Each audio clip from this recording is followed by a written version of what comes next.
Our word of the week this week is zoopoieo. I make alive, or I cause to live. Let's jump right in with John chapter 5, verse 21. This is from the ESV, and I have added the Koine where it applies. For as the Father raises the dead and gives them life, zoopoie, third person singular, present active indicative, so also the Son gives life, same word, zoopoie, to whom he will. So in that verse, we see both the Father and the Son described as having life-giving ability. They are the ones who give life. Let's take a look at 1 Corinthians 15, verse 22. For as in Adam all die, so also in Christ shall all be made alive. And our word there is zoopoie thesontai, which is a future passive indicative, third person plural. So because it's passive, we're not talking about making alive here, we're talking about being made alive. So as the descendants of Adam, everyone dies, but in Christ they shall be made alive. Future passive indicative. Now let's move on to Galatians chapter 3, verse 21. And this is the one that I find most interesting with this particular word. Is the law then contrary to the promises of God? Certainly not. Meganoito. Let the idea never even be formed in your mind. Fantastic negation. Meganoito. For if a law had been given that could give life, zoopoiesai, then righteousness would indeed be by the law. Zoopoiesai is an infinitive of our verb, zoopoieo. Let's take a look at the whole phrase in Greek. Agar edothe nomos ho dunamenos zoopoiesai. So, agar, for if, dothe, he, she, or it was given. What was given? Nomos, a law. So if a law was given, what kind of law?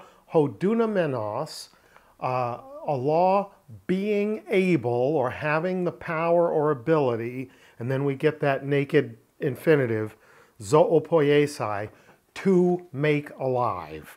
So if a law had been given that had the ability to give life or to make alive, we're told then that's how righteousness and life would be attained, if that were the case. But clearly, in the context of what we read, no such law has been given. And the reason that I find this fascinating is, why not? You know, what is the flaw in a law that the keeping of which would give life?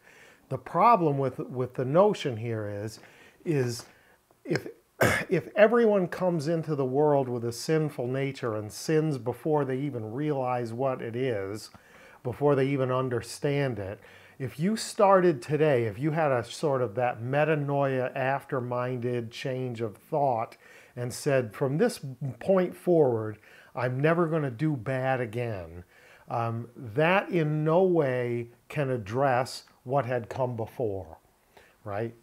No matter your performance from this point forward cannot affect your prior performance.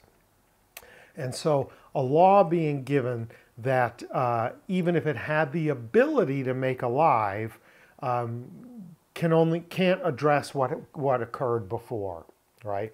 So your obedience today can't offset your disobedience yesterday. And that's a pretty astonishing thing. That's why the entirety of the New Testament's teaching is that it's only through the one who makes alive that we can be made alive.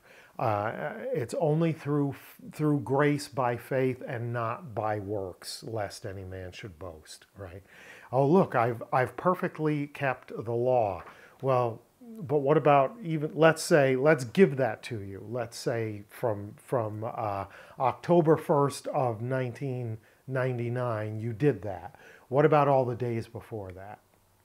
And there is no law that can fix what you did before that. Only grace through faith from the one who makes alive, right? That's the only way that this thing works. Thanks for watching today. Hope you enjoyed it. Zoopoieo, I make alive or I cause to live, is our word of the week. It's attributed to both the Father and the Son, and we are told that no law has been given that has the ability or the power to make alive. Life only comes from the life giver, not from works of the law. See you next time. Karis Kairene Humin, grace and peace to you.